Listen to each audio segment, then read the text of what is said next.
You'll be all right going to the hospital by yourself, right? I promise I'll send you straight to hell. My name is Lisa, and I'm 9 months pregnant. This is my first time giving birth, so even though I'm anxious, I feel incredibly fortunate to have a new family member. My husband David works as a white-collar worker and gets weekends off, but he doesn't help much around the house or with shopping because he spends most of his weekends with his in-laws. He has a close relationship with his in-laws, and because their house is close by, he spends nearly every weekend there without any particular reason. Since getting pregnant, I've been cautious when lifting heavy objects for my daily routine. Since taking maternity leave, I've taken up a new hobby: blogging. Every day, I write a diary with photos I take of meals, the blue sky, flowers blooming in the garden, and more. Many friends and acquaintances leave comments, and these moments of journaling have become small daily joys for me. For example, when I buy heavy items like rice, I understand that friends frequently help out. My daily routine begins with waking up early, making breakfast for David, and seeing him off to work. After that, I do the cleaning and laundry, and then I go shopping for any necessary items. Only then can I finally have some downtime. When my husband came home one evening, he put his jacket and bag on the couch as usual, and I tidied them up and hung them on a coat hanger. "Welcome back. I made hamburgers for dinner." "I'm going to take a bath," I replied curtly, and he went straight to the bathroom. 3 years have gone by since we got married, and he has shown me little consideration or kindness. I sometimes question whether this is really how a marriage should be, but I've come to terms with the fact that when David came home in his pajamas, I handed him a drink. "Where's the beer?" he asked, looking at the bar. "I'm sorry, I forgot to buy it today. I'll get some tomorrow." I was annoyed that he was asking his pregnant wife to do this. If you want it so badly, why don't you go get it yourself? At that point, he became even more irate and began yelling, "You're the one who forgot to buy it. It's your job to fix that mistake. Just because you're pregnant doesn't mean you get special treatment." My mother always said that it's important to keep moving for the sake of your health because he doesn't calm down easily when he is upset. Knowing that he doesn't calm down easily, I reluctantly made the decision to go to the convenience store. I ran to Sarah, a neighbor, when I got there. "Good evening, Lisa. Did you forget to buy anything?" "I ran out of sauce when I got here." Sarah's upbeat voice made me feel a little better. My husband really wanted beer, so he told me to buy it. I told him to go himself, but it didn't get through. "It sounds like you're having a hard time, Lisa." After we went for a little walk, Sarah and I parted ways at a crossroads. When I got home, David was relaxing on the sofa and watching TV. He hadn't even cleaned up after dinner. "Give me the beer, David." His irritable tone and his hurtful comments broke my heart, but I ignored him and started cleaning up after the meal. How could he say such things to me, especially when I'm pregnant? I wanted to respond, but I didn't want to start another argument, so I kept quiet. After dinner, I took a soothing bath, and then I went to the bedroom. The following morning, David pretended nothing had happened. Apparently, he forgets everything after a good night's sleep, but I couldn't forget what he had said the night before, so I purposefully ignored him. "Why are you making that face so early in the morning?" "Don't take it out on me. I'm going to work now, so be a little considerate." David left in a hurry after I finished cleaning the house and going shopping as usual, but since he said he wouldn't be having dinner, I decided to make something simple just for myself. Then, as I was about to begin my meal alone in the evening, I heard David's unexpected return and rushed to the entrance. "I'm back. Thanks for your help." Of gratitude, right? Because of what he said, I was filled with the urge to retort that applies to you, doesn't it? "Hard work, but you claimed you didn't eat dinner today." So yeah, but I'm hungry. You have something to eat, right? David's face twisted in anger when he heard this, and he moved to the dining table. When he saw the dinner I had prepared, his mood worsened. "What do you call this? I seriously doubt that you're fulfilling your responsibilities as a housewife. Don't waste the money I'm working for." I quickly made something for myself. "Please don't get upset like this. Perhaps you should learn proper cooking from my mom. I've always found your cooking to be excellent." I'm going back to my parents' place because David stormed out and left me alone in the house yesterday. The next morning, as I expected, I received an angry call from David's mother. "How can you not serve David a proper meal?" This feels like moral harassment, if not worse. I explained what happened yesterday, but she wasn't accepting it, so I apologized. "I can't eat this. Go buy something and hear this. What does he think of me? It's already night and I've taken a bath. Can't you go buy it yourself?" And ended the call. My mood fell after the call because David wasn't home, so I decided to have a leisurely late brunch. However, thinking about what had happened yesterday, I decided to make tonight's dinner special, so I shopped more carefully than usual, choosing ingredients and adding David's favorite beer to the cart. I was determined to make a dinner that would win David's approval, so I cut down on the time I spent updating my blog a little bit to give myself more time to cook. The table was set beautifully, as if it were a special occasion, and I couldn't help but congratulate myself on this. He should definitely be satisfied. I waited patiently in the dining room for David to return home, but as time went on, was nowhere to be seen, so I tried calling him on my phone a few times, but as the hours went by, I got more concerned. I thought, could he possibly go to his parents' house thinking this? I called David's parents to make sure, but they said he hadn't come there either. I tried calling David several times, but he didn't answer, and as midnight drew near, I was thinking about calling the police when a startled David came home, looking obviously intoxicated. I hurried to the entrance. I was worried when I discovered David lying on the hallway floor. What happened? Are you okay? He responded angrily, too loudly, go away. Then, when I tried to help him, he shook off my hand and said, don't touch me, don't come near me with that ugly face to think you're my wife. He spat out those words, which were so shocking that I was left wondering why he couldn't take into account other people's feelings. I put so much effort into cooking, and it was all for nothing. I ate dinner alone, feeling lonely, and the next morning David woke up as if nothing had happened. My head hurts, so I guess I drank too much, but why did you leave me in the hallway? David, it's not my fault. Aren't you my wife? At least take care of me when I'm intoxicated. David's words made me wonder why he always places the blame on me right away.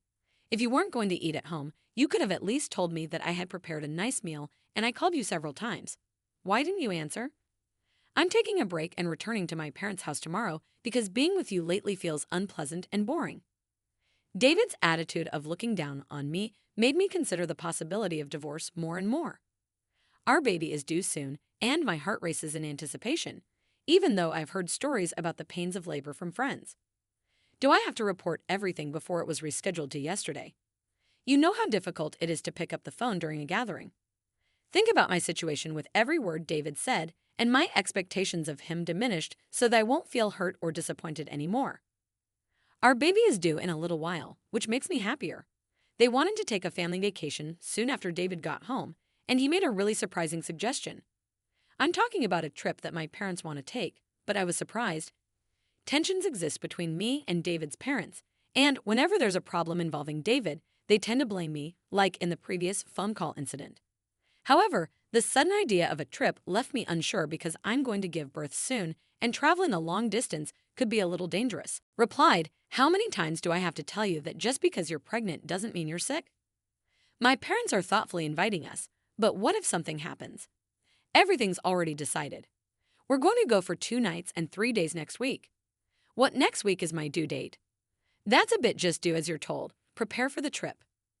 After a lengthy discussion, David simply voiced his opinion and left the room, leaving me in trouble. The following day, I sought advice from a close friend, who expressed concern, saying, that's a bit too much. As I was considering how to decline the offer, the day of the trip unexpectedly arrived, and I'm not feeling well today. I tried to use that as an excuse, but David didn't seem to be persuaded. Anyway, you can just rest in the car and you'll be fine, so hurry up. We're going to my parents' house, so hurry up. I was worried and asked, is this really okay? After loading our bags and sitting in the passenger seat, I felt warm at my feet and looked down to see that water was spreading around them. Oh my, I noticed that my water broke. I told David right away. I think my water just broke. Please take me to the hospital right away. And back by the situation, David yelled, are you serious? Yes, I'm serious. We need to go to the hospital now that the baby might be coming. As I was using a towel to clean up the water in the car, David opened the passenger door. What are you doing? We need to go to the hospital. Get out. You're going to make a mess in the car. I was in complete shock. What are you saying? I said, get out. I need to clean the car, but David pulled me out of the vehicle. I can't believe this, David said. Just go to the hospital by yourself. I was too shocked to respond. Wait, how can you leave me here like this? He drove off, leaving me feeling helpless. I quickly called for an ambulance when someone came up to ask Lisa if she was okay. It was Sarah who looked worried. Sarah recognized my situation right away and made arrangements for a special taxi. consoling me the entire time. I was so grateful for her generosity that soon after I arrived at the hospital safely, I felt tears running down my cheeks. I made a silent vow to him that even as my labor pains increased, I would make him pay for this. Sarah continued to hold my hand and called my parents, who were very worried when they got to the hospital. Sarah whispered to them, "There's something I want to discuss with the three of us," and then she left the room as the labor pains got worse. My smartphone vibrated from a corner of the room, and I asked, "Who is it?" My parents looked upset, but I answered the phone anyway, and as soon as I did, I heard a panicked David say, "Help me," but I wasn't in the mood to talk to him. So I quickly ended the call, even though they had turned off my phone. Continued to send messages as labor grew more intense. After enduring the pain for a while, I was finally taken to the delivery room, where I heard my baby's cries and was relieved to see my parents and Sarah standing in front of me with warm smiles. I closed my eyes and rested, and when I woke up after a few hours of sleep, I found myself lying in the hospital bed, rubbing my eyes. My parents were sitting next to me, their faces filled with concern. My mother asked gently, "Are you okay?" as I was still feeling the weight of exhaustion. My father looked teary-eyed, and my mother comforted him, saying the postpartum period can be. It was exhausting to watch this sweet scene, and I smiled when I asked my parents about it. They told me that the baby was having some tests, but that she would be back in the room soon. However, I noticed that Sarah wasn't there in response to my unspoken question. My mother said that Sarah had left a while ago, and I thought about how things might have turned out if she hadn't been there. I made a commitment to my parents that after I was released, I would go see Sarah to show my gratitude. I turned on my smartphone to tell my friends about the birth, but I received a ton of missed calls, mostly from David. I was momentarily stunned, but I didn't feel hopeful or expect his calls, so I immediately closed the notifications. One of my friends came to the hospital room to congratulate me on the birth, and she was very happy and gave me her best wishes. After hearing the story, she was shocked and angry, half joking that she would like to punish David a little, but she also stressed that my health and rest were my top priorities. We talked for a while, and then Sarah left my parents, who had already been briefed about the entire incident. I asked her what she planned to do next, and I shared my thoughts about my relationship with David and told my parents I was thinking about getting a divorce. They supported me and respected my decision, and after I was discharged, I planned to stay at my parents' house where they had prepared a room for me.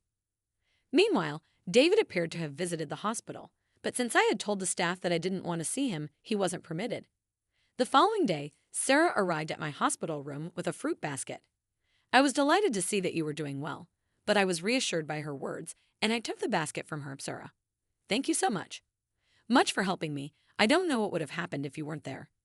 I bowed deeply and said, "What's most important is that both you and the baby are healthy." Sarah laughed gently and said, "Once things settle down, I'll come over to thank you properly. You know, I've talked to my husband about what happened, and he seemed quite angry from her words." I could somewhat relate to David's situation, Sarah. "I'm truly sorry for dragging you into this mess," I admitted. "Don't worry, remember who you owe for being able to work at your current company." This incident is really difficult to forget because at the time I heard a stern tone in Sarah's voice, I didn't know that Sarah was actually the wife of the CEO at the company where my husband worked when we first moved to this residential area. However, as we continued to see each other at the local supermarkets and occasionally at convenience stores where my husband acted in an unreasonable manner, we grew closer and even started drinking tea together. During these sessions, I learned about her husband's job, but my husband was totally unaware of this background because he didn't even accompany me on our first date. Sarah had previously told me gently, "I don't want to cause any trouble, so don't tell your husband," and I had complied with that request, knowing that I was pregnant and still had to put up with my husband's unreasonable behavior. Sarah had repeatedly suggested that I talk to my husband about this, but he had always declined, not wanting to bother her. However, with this recent incident, perhaps even Sarah had reached her limit, which is why my husband kept calling Sarah. "I truly can't thank you enough for everything." Sarah's strong words made me realize how fortunate I was to have. Someone who would go to such lengths for me made me cry when she saw my reaction. Sarah gave me a warm smile once more. "Lisa, you are a dear friend to me. I can't just watch when something like this happens to a friend." Our conversation was full of heartfelt smiles, but my husband's messages continued despite the divorce. I deliberately ignored them all because I was thinking about the divorce, and I only wanted to consider how I would live with my child. As I was getting ready to leave the hospital, a close friend came to my room, handed me her smartphone, and said, "I want you to see." When I asked her what the post on her phone was about, she told me that it was about my husband's recent actions on social media. One day, she received a reply to one of her posts, and the follower, who wanted to protect my privacy, blurred my face in the video of the scene where my husband yelled at me after I got out of the car. With my friend's consent, she shared the video online, and it went viral, revealing personal information about my husband and even his business. As a result, my husband appears to be the target of widespread criticism on social media. What I didn't know had escalated to this point was that my friend was smiling softly. My husband's actions and their consequences were all the result of his own decisions, weren't they? Additionally, when one of his friends confronted him about the incident, he reportedly excused himself by saying, "I had a prior travel commitment with my parents that day, so I had no choice."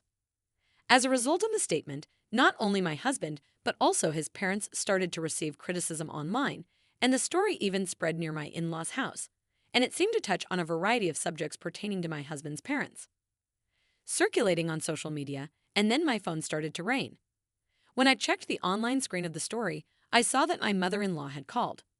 My friend suggested, "Why don't you pick up and give her a piece of your mind?" But I was so frustrated that I didn't have the words to respond, so I chose to ignore it. Before I knew it, the missed calls log was filled with the names of my husband, father-in-law, and mother-in-law. Since the incident was made public, even the hospital staff appeared to be aware of my predicament and began providing sincere support, whether it was from my husband or my in-laws. When my discharge date drew near, I had a burning concern that my husband and in-laws might be hiding outside the hospital. The hospital staff told me that I had nothing to worry about, but the idea of my precious baby being in danger made me nervous. However, that worry was quickly allayed on the day of my discharge when my parents were assisting me with my belongings. I heard my husband yelling "Lisa," and then my in-laws' loud voices. Suddenly, men in black suits surrounded me, creating a protective barrier as I attempted to comprehend what was happening. Men came up to me and gently opened the car door and said, "Don't worry, we're here on Sir's request to protect you." It seemed like my parents already knew this because my mom smiled and said, "Don't you tell me there's nothing to worry about," believing her words. I felt relieved and got into the car without any problems, while my husband and in-laws, overwhelmed by the presence of the bodyguards, couldn't get any closer. I can't find the right words to describe how grateful I am to Sarah for helping me in this way. When my in-laws called our house one day, it seemed like my father answered, and they said, "She became a part of our family, so no matter how she's treated, she shouldn't complain." My father angrily retorted to their statement, seemingly taken aback, and quickly hung up. While discussing how to handle this with my parents, I decided that seeking professional assistance was the best course of action and resolved to consult the lawyer. Coincidentally, my father knew a lawyer, and when we explained our situation, he graciously promised to help. I told the lawyer about the video that was going around on social media and explained what had happened. When the lawyer contacted us, my husband was astonished on our behalf, but he eventually became defiant and said, "We'll solve marital ISS issues ourselves. We don't need a lawyer." He argued in a furious tone, but the lawyer calmly replied, "I'm acting upon Lisa's request. Any future communication should be directed to me. It's up to Lisa, my client, to decide whether or not she wants to involve a lawyer." My husband was at a loss for words, initially refusing to get a divorce, but when mediation and the prospect of a court case were brought up, the word court seemed to shake him, and he reluctantly agreed to "I don't see why I should pay child support for the divorce because I have no interest in the child and don't plan to see them again." The lawyer calmly explained property distribution from a legal standpoint, but my husband still didn't seem convinced. "In that case, it seems like we will meet in court." The lawyer suggested my in-laws, who were listening nearby, seemed alarmed and agreed right away. When the lawyer told me this, I was shocked that I had ever married a man like that. I had been in contact with Sarah since returning. I've been in contact with Sarah since I returned to my parents' house, and when I told her about the recent events, she jokingly and gleefully suggested that the best course of action would be to seize your ex-husband's retirement pay garnishment. A while later, I received a call from the lawyer, who informed me that my husband wanted to apologize in person in order to reach a satisfactory resolution, so I consented to speak with her over the phone under her supervision. The day of the scheduled call arrived, and I was accompanied by my parents and a lawyer. "I heard you finally answer, 'I'll forgive you, so come back home and let's be a couple again.'" The house is a mess. I might lose my job, and everyone is staring at me coldly, so take responsibility. He kept accusing me, but I didn't let it overwhelm me. When he said, "See, you can't even reply properly, truly a woman with no redeeming qualities," I finally replied, "Just so you know, this conversation is being recorded, and I'll keep it as proof." By the time I heard this, my husband's voice showed his shock. "Wait, you recorded it? That's unfair, right? I was kidding. I'm sorry, I can't live without you. Let's start over."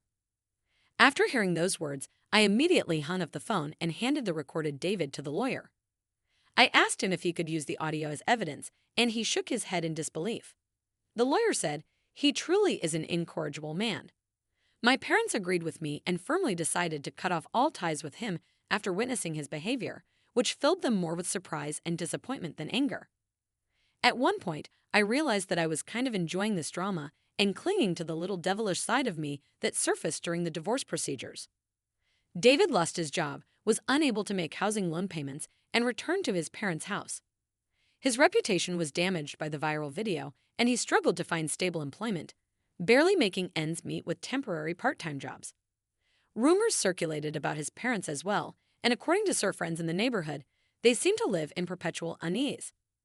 The property distribution and child support agreements went forward without a hitch, and the turmoil started to subside because of the information Sarah shared with her husband. The president of my ex-husband's company, being known for his family-oriented values, disciplined him right away. With most things resolved and my health improving, my parents, my baby, and I went to Sarah's house to thank her. Sarah and her husband seemed genuinely happy and took care of my baby, making us feel warm and welcome. Sarah's and my mother then became close friends, and I realized that, surprisingly, this ostracization might be harder for them than any legal repercussions. My father and my husband had a great relationship, and our families became close. Sarah's and her husband's son also grew close. Was about my age, and to the astonishment of everyone, our relationship started to take an unexpected turn of view. Nobody could have ever imagined that years later, I may actually join the Surf family. Life is full of surprises, as anticipated.